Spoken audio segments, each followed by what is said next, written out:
Hey, everybody. Um, just wanted to touch on an important topic in the Middle Ages, and that's the Holy Grail. It's one of the most famous objects in Western history, in fact, in world history. And it has actually a really interesting background, and there's some things about it that people think that aren't true, and there's some things about it they don't know that are true. So I wanted to spend a little bit of time and just walk you through the Grail, because it does have its roots in Beowulf and in earlier pagan cultures. It was an object of pagan significance before it was a object of Christian significance. So let's get going. So in paganism, I guess I should, for those of you who don't actually know, I should tell you what the Grail is. So the Grail in Western folklore and myth is the cup that was used, that Christ used at the Last Supper. So in Corinthians, when he says, "This cup is my blood," and do this in remembrance of me. So when we take communion, we drink wine, or if we're a little more conservative, grape juice, and that is the symbol of Christ's blood. And it goes back to the Last Supper that Christ had with his disciples, in which he drank wine and broke bread. And the idea is the Grail is this thing that held the wine that Christ used at that supper, and so it was imbued or endowed with magical powers in the Middle Ages. So it would be one of the objects that would fit in the relic category. So a guy like the Pardoner from the Canterbury Tales, if he could get a hold of the Grail, that guy would be set for life. So it had a bunch of different powers, but essentially that's what it was. And in some versions of the myth, it's also the vessel with which the blood and the water that flowed out of Jesus' side at the crucifixion was captured. So it was captured in that cup. It held the figurative blood, the wine at the Last Supper, and it held the literal blood of Christ at the crucifixion, and therefore it was considered magical. And the story goes that it was transported to Europe by Joseph of Arimathea, the same guy whose tomb Christ's body was placed in, and hidden in Europe. And so many of the stories of the Middle Ages were knights going in quest of this Grail, because it would grant eternal life, or it would grant other kinds of powers that any person would probably want to have. But its roots are in paganism. And in paganism, it was essentially, in different versions, a cup of plenty. So it was not, as I mentioned, not originally a Christian object. There are different versions of objects that were Grail-like. So the Romans had a notion of the cornucopia, which was this replenishing horn of plenty. Many of you probably know this because the idea was borrowed for the Hunger Games, and there was this cornucopia full of objects and things that different players would find useful in trying to stay alive. So this is, again, an early form of the Grail myth. In the British Isles, the Irish and the Celts had stories about Bran's cauldron. Bran was this mythical hero, a kind of almost John Bunyan-esque sort of, Paul Bunyan-esque sort of character. He's an American folklore hero, a giant with a big blue ox. And anyway, Bran was an Irish folk hero, and he had this cauldron which continually refilled with food, or the food within it would help people to heal from sickness, or grant them eternal life, or even bring back the dead. And the Germans or Germanic cultures had an idea of the lapis elixir, or the stone of healing, which you would know if you're a Harry Potter fan as the Philosopher's Stone, except in the American versions it's Sorcerer's Stone, because the Americans don't know what the Philosopher's Stone is, so they had to rename it. Anyway, don't get me going. And it's, in many stories, it's a magical stone that fell from the sky. And this particular stone could do things like turn lead into gold. And it became linked with later developments of a science called alchemy, which we'll talk about in due time when we get to Frankenstein. What was common to all is that whatever the Grail was, whether it was a stone or a cornucopia or a giant kettle, it all had... The common thing was it had supernatural powers. Those powers varied, but it was a supernatural object. So it did things that I've mentioned. And in some cultures, there were also spiritual or psychological benefits. So it would grant wisdom, it would grant strength, it might grant insight or knowledge of the future, etc. So how did it become a Christian object? Well, there's the $64,000 question. And what's interesting is in early Christian Europe, the Grail appears, and what I mean by appears is it doesn't show up. We've never found anything that's considered the Grail, but it shows up in literature around 1180 in the writings of a guy named Chrétien de Troyes. And so Troyes is a city in France, Chrétien's a guy, and he wrote a number of chivalric stories involving Arthur and his knights, mainly Lancelot and Percival, but Gawain shows up, and so does Ewain. And these stories in Chrétien's versions are stories of knights questing for the Grail. But Chrétien's Grail was not a religious object. It was just a magical object. So it was still a very pagan thing in the sense that it wasn't linked in any way with Christianity.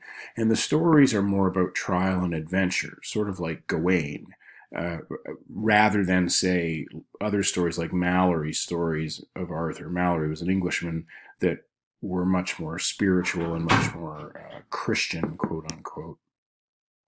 So the French Grail quests of Chrétien were more rites of passage. They weren't about an object of spiritual devotion. So the Grail was a symbol of the knight's fulfillment, the knight's achieving nobility and greatness and honor, similar to what the treasure in Beowulf would have symbolized. So all the torques and the gold and the rings and the cups that Hrothgar gave Beowulf, they were symbols of Beowulf's achievement as a noble warrior, as a great brave hero. There was no real spiritual connection to them at all. And this continued even up into the 12th century, the late 12th century in Christian Europe, with Chrétien de Troyes. Where things start to change is around the year 1200, a Britishman, although he has an Englishman, although he has a French name, by the name of Robert de Boron, or Robert de Boron, as a lot of people call him, he was the first person that we know of that made the Grail explicitly Christian. He's the guy that turned the Grail from a pagan object into the object that Christ used at the Last Supper. And he is also the guy who attaches it to Joseph of Arimathea and creates the story that it was transported to Europe sometime after the crucifixion by Joseph of Arimathea.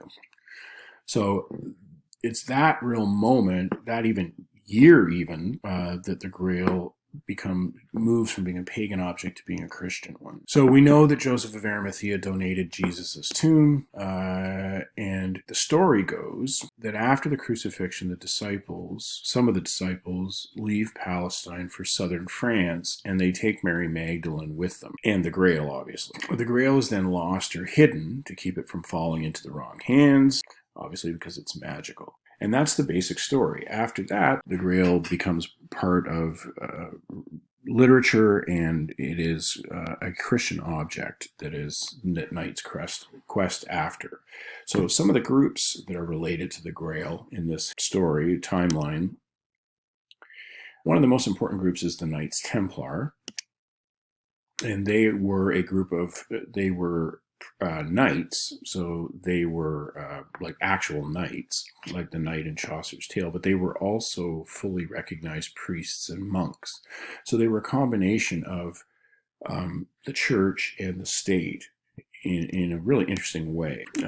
They were originally created to guide or guard the routes to Jerusalem. So people that went on pilgrimage to the Holy City needed protection, and the Knights Templar were created to do that. They had an inner circle, a small group of men who founded the order and who ran the order, and this small group of men in the inner circle were known as the Priory of Sion. Over a period of a few hundred years, as the Crusades continued, the Templars became very wealthy and very powerful. And they were so wealthy and so powerful, they owned so much land and had so much money that they challenged even the church. And I'll just take a second and explain where their money came from, or at least part of it. The land was often grants from the church in order to set up cells or to set up places where the knights could locate all along the route to Jerusalem and places in Europe. And they gradually grew that land owning to be quite massive. Their money came from a really interesting other source, and that was they're widely considered as the first inventor, the fathers of the modern ATM machine, if you want to put it that way. So the Templars would have money in all of these locations on the way to Jerusalem. And what a pilgrim would do is, let's say you're leaving London to go to Jerusalem on a pilgrimage. Well, you don't want to carry all the money you're going to need on that trip. That trip could last a year. By the time you get down there and you get back, you could be 6, 8, 10, 12 months. So you don't want to carry enough money to buy food and everything for 6, 8, 10, 12 months because you're going to get robbed, right? Unless the knights can help you, but they can't cover everybody everywhere all the time. So what the Templars did is they created a system by which I could take all the money I would need and deposit it with the Templar branch in London. They would give me a coded piece of paper, parchment, and then when I was traveling, when I needed money, I would just need to find another Templar cell, show them the piece of paper. Those Templars would know how much money I deposited, and then they would give me whatever I asked for, and then they'd give me a new note with the new balance and the new code, and then I could continue this way until I was out of money. And that way I was never carrying more money with me than I needed for my immediate needs. So this, of course, is the same idea as deposit banking, but this is, the 12th century, which is pretty cool, actually. Eventually, the church felt so threatened by them, and could be for good reason, but in any event, the church wanted to get rid of them, and so they accused the entire order of heresy, and they were all rounded up, and the ones that they could find were executed, and the ones that they couldn't find fled. One of the accusations was that they had adopted pagan and Middle Eastern, even Muslim, Egyptian religious rituals into their Christianity to the point where they had so corrupted the Christian religion that they were actually considered heretics, which may in fact be true. In London, there is a Templar church, and unlike all other churches of the Middle Ages, all other cathedrals, it was not built in the shape of a cross. It was built in the shape of a circle, which is a very important pagan symbol. So, yeah, it may have been something to that. Of course, it could also be that the church just was afraid of them because they were so powerful and so wealthy. We might never know. So there are a number of conspiracy theories around the Templar because a lot of them just disappeared. Their so-called treasure that they had amassed, all the money disappeared. They apparently had some ships. They all vanished. There were a number of things. And so people love unknowns because whenever there's an unknown, there's a conspiracy theory. So there's a few. One is that the treasure was secretly transported to America and that the founding fathers of the United States were actually Freemasons, which in this theory, Freemasons are the modern day equivalent of Templars, and the founding fathers of the United States hid the treasure in the United States somewhere, and it's still there to this day. This is the basis of the movie National Treasure with Nicolas Cage. Again, just a theory. There's another one that the treasure's in Scotland at a place called Rosslyn Chapel. And Rosslyn Chapel is a beautiful church in Scotland, but it's full of carvings that are not Christian. It has stars of David in it. It has pagan iconography, carvings of things that are clearly not Christian. So there's a real question about what the purpose of the chapel was, and because the knights were considered being syncretistic or having adopted a whole bunch of religious points of view, some people believe that the Templars built Rosslyn Chapel as a way to, or as a place to hide their treasure. Again, conjecture. Then, as I mentioned, the Templars, in one theory, they've re-emerged as Freemasons. Many Freemasons will claim this, that they are simply Templars in a modern form. And there's another theory that has to do with Mary Magdalene, and the Grail is not actually a cup, it's a person, and this is the basis of Dan Brown's book, The Da Vinci Code. It's a long story, and maybe I'll explain it in a different video. But anyway, there's lots of conspiracy theories about the Templar, and particularly about the Grail. None of them have been proven, and they're all based on large amounts of circumstantial evidence. Another important figure who is literary is the Fisher King. And the Fisher King is the literary mythical guardian of the Grail. So the Grail has been placed in Europe after Joseph of Arimathea brings it over, and in the stories it becomes connected to this guy, the Fisher King. Now the Fisher King is also a pagan character, and he was later Christianized but he's a pagan fertility figure. He's very much like he's kind of a version of the Green Man, of which the Green Knight and Sir Gawain the Green Knight was also a version. But the Fisher King is the Grail King. He's the king that guards the Grail at the Grail Castle, usually. And the characteristics of the Fisher King are that he is wounded. Usually he's wounded in the legs or the groin. And as a result of this, he physically is unable to move. So he is confined to his castle. And since he has nothing else to do, he spends his days fishing, which is why he's called the Fisher King. And of course, a groin wound is not only debilitating if you want to walk, it also makes reproduction quite difficult. And so he is metaphorically also infertile, right? And the kingdom is infertile because he has this injury, and the kingdom slowly wastes away as the Grail King wastes away from his injury. The kingdom is a kind of wasteland. And the point of the stories, the Christian stories about the Grail King, are that if a knight can reach the king, find the king, and therefore find the Grail, the knight can heal the king and therefore heal the kingdom. So the Grail quest has a practical outcome. So as I mentioned, the Christian Fisher King is the guardian of the Grail. Questioning knights visit his castle, and in some versions, the Fisher King doesn't even realize he has the Grail, and he can heal. He could have healed himself, but he didn't realize it. So his blindness, his spiritual blindness, keeps his injury going. Very often, the knight is tested and must show his worthiness of the Grail, and sometimes it's a question. Sometimes it's a series of questions, right? The Catholic Church, of course, is a huge important player in this whole mythology. And this is where things get a little interesting. Well, I think they're already interesting, but a little background. The Catholic Church in 313 AD, Constantine, the Emperor Constantine, made Christianity the official faith of the Roman Empire. And the church at that point became much more formalized. And so it met and it established doctrines about the divinity of Christ and what baptism was and all these kinds of things, because they needed to organize this new faith now that it was no longer an underground movement. So at the Council of Nicaea in 325, they determined what books are in the Bible, that kind of thing.